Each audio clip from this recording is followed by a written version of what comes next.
Bismillah, alhamdulillah, salatu wassalamu ala rasulillah Sayyidina Maulana Muhammad ibn Abdullah wa ala alihi wa sahbihi wa man wala wa la hawla wa la quwata illa billah. Subhanallah, alhamdulillah, wa la ilaha illallah, Allahu akbar, wa la hawla wa la quwata illa billahil azim. Adada kulli harfin kutiba wa yuktabu abadal abidin wa dahra dahirin. Subhanaka la ilma lana illa ma 'allamtana innaka antal alimul hakim. Nawayna ta'alluma wa ta'lim wa an-naf'a wal intifa' wal mudzakarata wat tadhkir wal ifadata wal istifadah wal hatha 'ala tamassuki bi kitabillahi wa sunnati rasulih wad du'a'i ila al-huda wad dilala 'ala al-khair ibtigha'a wajhillahi wa mardatihi wa qurbihi wa thawabihi subhanahu wa ta'ala. Kemarin di pertemuan sebelumnya sedikit menyinggung tentang masalah hadisul ifki, kejadian yang menjadi masalah besar di saat itu dengan tuduhan perselingkuhan Sayyidah Aisyah radhiyallahu anha dari orang-orang munafik yang saat itu secara zahir, secara kejadiannya terlihat mengarah ke sana dengan adanya penyebab-penyebab, sehingga banyak orang yang ikut terpengaruh dengan omongan orang-orang munafik dan mempercayai kejadian tersebut. Lah, karena kemarin menyinggung hal tersebut berkaitan dengan ayat wala takfu ma laisa laka bihi ilmun. Jangan berbicara sesuatu yang kamu nggak ngerti. Ya. Lah ini termasuk orang-orang yang terpengaruh membicarakan sesuatu yang nggak tahu kejadian aslinya, hanya ikut omongan-omongan. Juga berkaitan tentang pujian Allah Subhanahu wa taala kepada orang-orang yang memiliki dzan, prasangka baik pada dirinya dan orang Islam.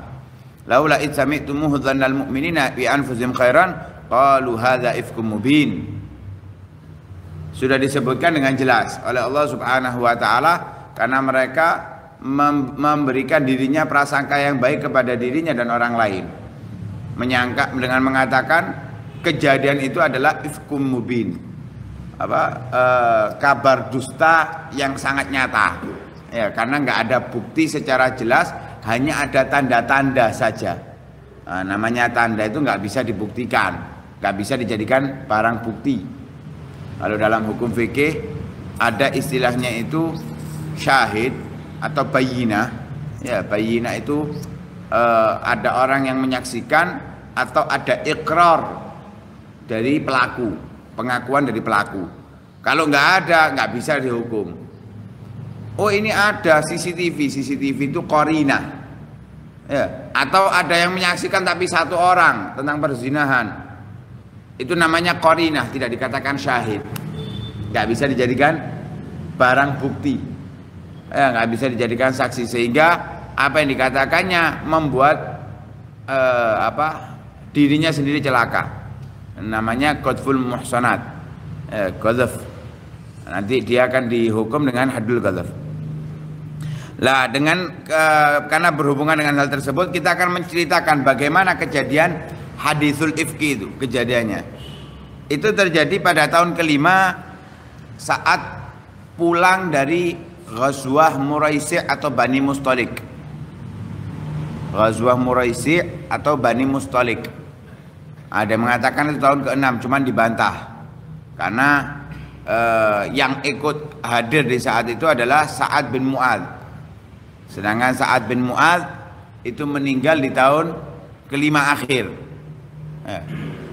Karena mungkin Sa'ad bin Mu'adz ikut di perang Bani Mustalik, tapi Bani Mustalik dikatakan tahun ke-6, padahal meninggalnya sebelumnya.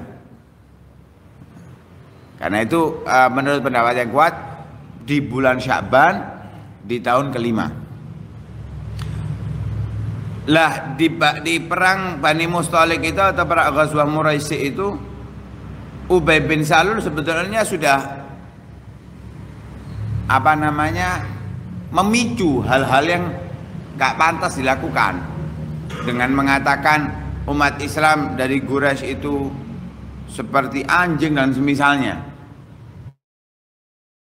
saat berada di Bani Mustalik. Dan saat itu memang banyak dari kaum munafik yang ikut, tapi nggak tampil saat perang, ya, melok tok. Ya, memang orang munafik ya, munafik itu nggak punya keberanian dalam hal seperti itu, apalagi menyangkut nyawa. Gaya itu melok. Tujuannya apa? Untuk mendapatkan ghanimah. Ya, tujuannya mereka hanya untuk mendapatkan ghanimah. Alhasil setelah selesai dan Rasulullah mendamaikan saat di sana agar tidak terlalu berlarut-larut sampai turun ayat yang menyatakan Abdullah bin Ubay bin Salul itu munafik dengan pernyataan Zaid bin Arqam. Alhasil setelah pulang, bahkan di situ ada perencanaan dari beberapa sahabat usul ke Nabi untuk membunuh Abdullah bin Ubay bin Salul. Ya. Ada perencanaan dari beberapa sahabat usul kepada Nabi, di antaranya Sayyidina Umar. Ya. Perintahkan Abbad bin Bishr untuk membunuh Abdullah bin Ubay bin Salul. Bahkan anaknya sendiri, anaknya Abdullah bin Ubay bin Salul menawarkan kepada Rasulullah, ya Rasulullah, kalau engkau ingin memerintahkan dibunuh, biarkan saya yang membunuh. Ya anak itu siap mateni apa ya. Alhasil gak jadi pembunuhan tersebut. Pulang dari peperangan Bani Mustalik itu, saat persiapan itu Sayyidah Aisyah keluar untuk melakukan hajatnya, berkemas dan yang lain sebagainya. Saat ingin berangkat, memegang dadanya, kok nggak ada kalungnya. Ya. Pakai kalung, tapi pas megang dada ini nggak ada kalungnya. Lah dicari oleh beliau, keluar dari haudaj. Haudaj itu tempat duduk yang ada di atas onta atau kuda. Ya, tempat duduk tertutup ruangannya, seperti semi kamar lah, tapi diletakkan di atas kuda atau di atas onta atau di tandu sama beberapa orang. Ketika mencari, lah orang-orang itu ngangkat tandunya, berangkat, mengira Sayyidah Aisyah sudah ada di dalamnya. Kenapa kok mereka mengira di situ? Ada atau enggak ada orangnya, perbedaannya sedikit. Maksudnya apa? Gak kayak ibu-ibu zaman saiki ya. Kudu sispek mana misalnya, jumbo-jumbo kabeh, kurus dan memang masih kecil, ya. Karena saat Rasulullah hijrah itu usianya sekitar 9 tahun, berarti kalau ditambahi 5 tahun masih 14 tahunan usianya.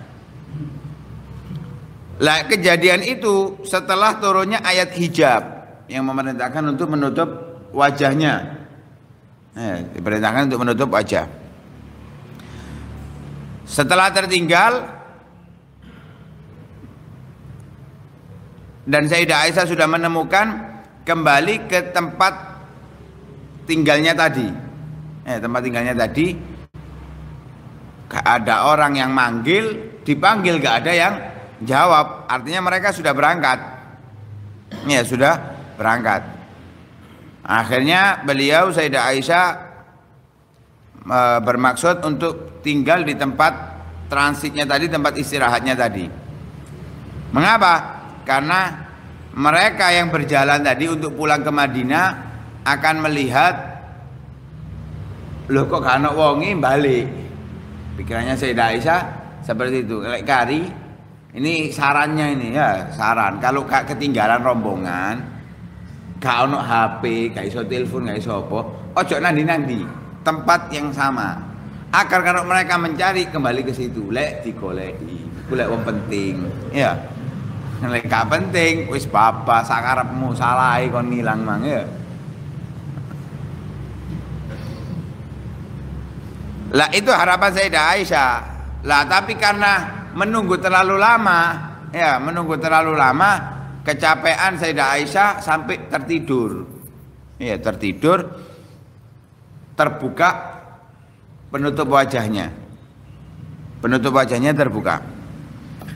Sampai datang Safwan bin Mu'attal. Ini beliau nggak bareng rombongan, memang sengaja terakhir agar barangkali ada barang-barang yang tertinggal. Melihat kok ada orang berpakaian hitam sedang berbaring di tanah, ya kudu ono lemeh gak pakai langsung di tanah. Ketika dilihat tahu ini Sayyidah Aisyah karena terbuka. Kenapa kok tahu? Karena sebelum ayatul hijab pernah melihat Sayyidah Aisyah. Jadi tahu Sayyidah Aisyah. Ketika melihat langsung mengucapkan innalillah. Lah dengar suara itu Sayyidah Aisyah terbangun. Kemudian ditutup oleh Sayyidah Aisyah penutup wajahnya. Sayyidah Aisyah nggak ngomong apapun dengan Safwan. Safwan pun tidak mengatakan apapun kecuali hanya tadi mengucapkan innalillahi wa inna ilaihi raji'un. Akhirnya Safwan turun dari kendaraannya, diturunkan kendaraannya untuk Sayyidah Aisyah naik. Sayyidah Aisyah naik ditarik oleh Safwan ini. Seperti kalau kita ke villa-villa, anak kecil naik kuda, yang punya megangi, ya seperti itu. Sampai datang ke rombongan. Lah ketika sampai ke rombongan, mereka lagi istirahat, melihat Sayyidah Aisyah bersama laki-laki, cuma berdua dok. Wah wis rame. Sampai dikatakan oleh Sayyidah Aisyah, fahalaka man halaka fi sya'ni. Maka celaka orang yang celaka karena ngurusi urusanku. Ini juga jadi pelajaran. Ya, walaupun kejadiannya seperti itu, wis sudah ngurusi rumah tangga wong liya. Lah pengurusi rumah tangga wong liya iku. Kadang-kadang takoke aneh-aneh. Takok nang bojone. Suaminya punya istri berapa? Lah kurang ajar lagi jenenge. Iya. Lek aku sing takoni bojoku takoni tak ajari. Oleh takoni ngono jawabane ngene tok. Ana 11 maning. Apa? Ngono dadi mesisan ya. Takok masalah pribadi enggak perlu. Lah ini ikut campur dalam urusan rumah tangganya Rasulullah. Lah yang ngobong-ngobongi siapa? Balik maneng Abdullah bin Ubay bin Salul. Ini orang munafik ini yang wah dibesar-besarkan masalah itu. Akhirnya ketika sampai di kota Madinah, Sayyidah Aisyah itu nggak tahu kalau mereka ngomong-ngomongin di belakang seperti itu, nggak tahu. Tapi merasa tidak enak badan, sehingga istirahat selama sebulan. Ya, turun di jalan, sewengi. Akhirnya istirahat selama sebulan. Lah orang-orang bahas masalah itu terus menerus. Beliau nggak tahu apa-apa, kecuali yang membuat beliau ada sesuatu yang aneh itu Rasulullah tidak selembut biasanya. Rasulullah kan terlihat lembut kepada istrinya ya. Beliau mengatakan apa? Khairukum khairukum li ahli wa ana khairukum li ahli. Rasulullah itu kepada istrinya lembut. Ya, cara berbicaranya, bersikapnya bukan terus kayak pembantu bojone. Masa ngono lho. Engko beras ngangkat iko akhirnya dempal ke Mike Tyson akhirnya bojone. Ya. Enggak lembut Rasulullah itu. Kalau istrinya masak dibantu. Ya duduk ngenteni dikongkon, "Mas, ketokno, Mas." Enggak. Datang Rasulullah bantu, barengi. Itu Rasulullah lembut seperti biasanya, apalagi keadaan Sayyidah Aisyah sakit. Ini setiap datang Rasulullah itu hanya ngomong salam, masuk ya, salam, assalamualaikum, dijawab oleh Sayyidah Aisyah jawab, gimana keadaanmu? Ya. Seperti suami-suami sekarang, delok bojone orang, ya pokoknya bisa, enak, mana biasanya itu didatangi, dilembuti, ini enggak, wis enakan, mana ketika Sayyidah Aisyah ada keperluan kepingin melakukan hajahnya, keluar satu malam bersama Ummu Mistah. Mistah itu sepupunya Sayyidina Abu Bakar. Mistah sepupunya Sayyidina Abu Bakar. Ummu Mistah berarti bibinya Sayyidina Abu Bakar, saudari dari ibunya Sayyidina Abu Bakar radhiyallahu taala anhu. Akhirnya setelah kembali, Ummu Mistah itu gerundel, ngomong suara pelan dengan mengatakan Ta'isa Mistah, hancur binasa Mistah ini, anaknya dewe. Mengapa? Sayyidah Aisyah bingung. Jangan ngomong seperti itu kepada orang yang hadir perang Badar. Karena Rasulullah itu mengatakan orang-orang yang hadir perang Badar itu orang-orang istimewa. Termasuk yang hadir perang Badar adalah Mistah. Jangan ngomong seperti itu kepada orang yang hadir perang Badar. Katanya Mistah, Ummu Mistah. Beliau mengatakan, loh kamu ini nggak dengar tak apa yang dikatakan Mistah? Diceritakan oleh Ummu Mistah tentang Mistah ini. Sayyidah Aisyah mendengarkan, jenenge wong wedok ngono-ngono kaya ngono. Ya, yang asalnya sakitnya sudah meninggal tambah parah. Apa? Kepikiran. Sehingga malam itu nggak tidur, air matanya mengalir terus menerus. Lah Rasulullah bermusyawarah dengan sebagian sahabatnya tentang masalah tersebut dan tentang hal untuk menceraikan istrinya ini, Sayyidah Aisyah. Bermusyawarah dengan beberapa orang. Sebagian ada mengatakan, ya Rasulullah, mereka itu keluarga Anda dan kita tidak mengetahui tentang mereka kecuali mereka hanya orang-orang yang baik. Artinya apa? Gak mungkin lah dia istrinya Rasulullah melakukan perzinahan, perselingkuhan. Dan juga seperti yang dikatakan oleh istrinya Abu Ayyub Al-Ansari, yang beliau mengatakan, kalau aku berada di posisinya Aisyah, aku nggak mungkin melakukan seperti itu. Itu aku yang derajatnya lebih rendah daripada Aisyah, apalagi Aisyah yang derajatnya lebih tinggi daripada aku. Ada yang mengatakan, ya Rasulullah, jangan terlalu bawa kepikiran. Perempuan itu banyak. Artinya apa? Ceraikan, cari yang garakno gak beban. Ini saran juga. Lek sing gurung rabi iki golek bojo kok aja sing galakno beban. Ngeluh, cari istri itu yang mau apa adanya. Ya ono beras tok ya iku beras dipangan gak ngomel ya. Ono tempe tok ya wis tempe. Gak ngomel, gak banyak ngomel, yang gak banyak ngeluh. Perempuan banyak ya Rasulullah. Tapi nggak mencela Sayyidah Aisyah ya. Di situ sahabat hanya mengusulkan biar Nabi nggak terlalu stres, kepikiran. Perempuan banyak, nggak usah dibuat beban. Cerai nyari yang lain. Nggak mencaci Sayyidah Aisyah loh ya. Yang mencaci itu hanya orang-orang munafik. Akhirnya ada yang menyarankan tanya Bariro, salah satu budaknya Rasulullah SAW yang biasa menemani Sayyidah Aisyah. Dia akan jujur kepadamu. Dipanggil itu Bariro. Ditanya tentang Sayyidah Aisyah. Katanya Bariro, ya Rasulullah, enggak, aku tidak melihat, tidak mengetahui sesuatu apapun tentang Sayyidah Aisyah itu kecuali hanya kebaikan. Beliau ini orang baik kok. Enggak mungkin berbuat seperti itu. Akhirnya Rasulullah naik ke atas mimbar mengatakan, ya ma'syaral muslimin, siapa yang memberikan alasan kepadaku dari seorang laki-laki yang telah sampai gangguannya kepada keluargaku, artinya siapa yang siap menjalankan perintah ini akan membunuh atau menyakiti atau menyiksa orang-orang yang mengganggu keluargaku, katanya Rasulullah. Jadi Rasulullah ada kecondongan kepada ucapan orang-orang yang berhusnudzon kepada Sayyidah Aisyah. Kenapa? Saat itu nggak turun wahyu. Selama sebulan itu nggak turun wahyu yang memberikan kabar tentang Sayyidah Aisyah sama sekali. Ya, ini gambaran bahwa tidak boleh kita hanya bergantung kepada Allah, kita juga harus musyawarah. Ya.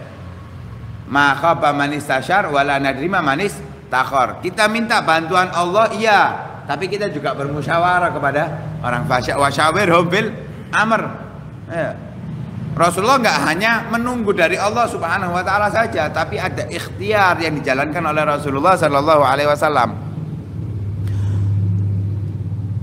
Akhirnya Sa'ad bin Mu'adz ketika mendengarkan Rasulullah mengatakan hal tersebut, ya Rasulullah,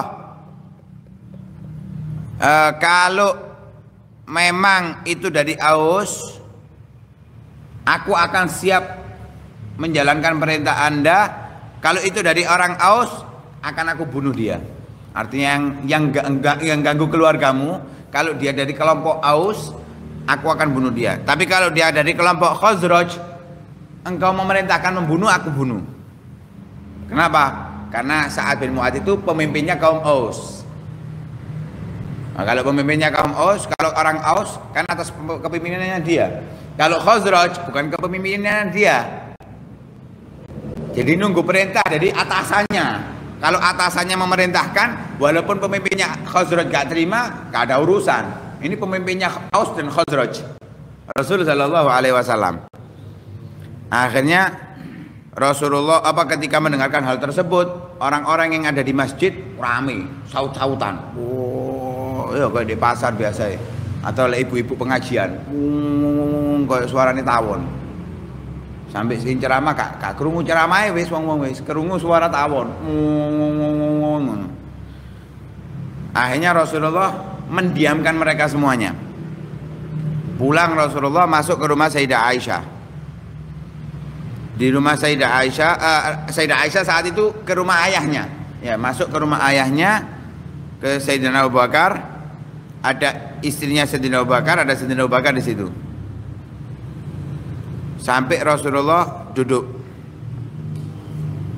mengatakan kepada Sayyidah Aisyah, wahai Aisyah, telah sampai kabar kepadaku tentang kamu seperti ini, seperti diceritakan tentang orang-orang yang mengatakan kalau Sayyidah Aisyah ini selingkuh dan yang sebagainya.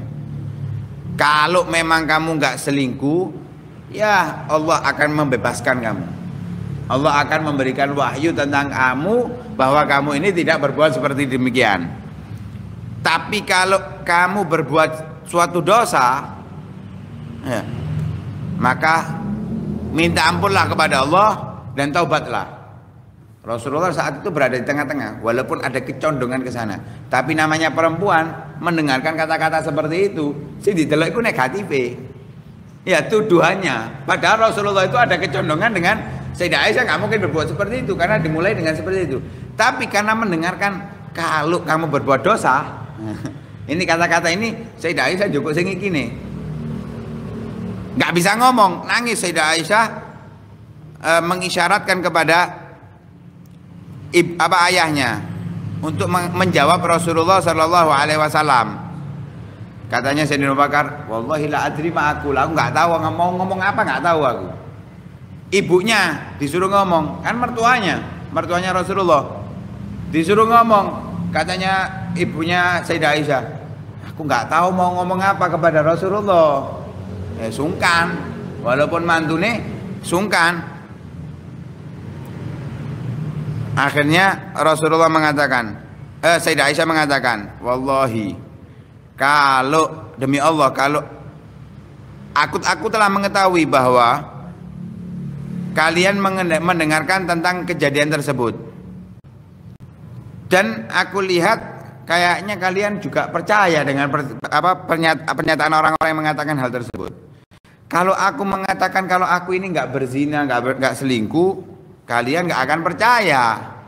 Kalau aku mengatakan aku melakukannya, padahal Allah telah mengetahui kalau aku nggak melakukan apapun, kalian justru percaya. Wes, aku nggak mengatakan apapun kecuali seperti apa yang dikatakan oleh ayahnya Nabi Yusuf, Nabi Yakub alaihissalam, fasabrun jamil, kesabaran yang indah. Wallahul musta'anu ala ma tasifun. Allah akan menolong orang Allah adalah tempat pertolongan atas apa yang kalian sifatkan kepadaku. Wis, Sayyidah Aisyah nggak menghiraukan Rasulullah, nggak menghiraukan ayahnya ibunya, kembali ke kamarnya berbaring. Tapi saat itu Sayyidah Aisyah tetap menangis, ya nggak tidur, bahkan diriwayatkan 3 malam, 2 hari 3 malam nggak tidur, hanya menangis terus seperti itu. Nah, masih panjang kejadian itu. Nah, insya Allah akan kita lanjutkan di pertemuan selanjutnya. Wallahu a'lam bishawab.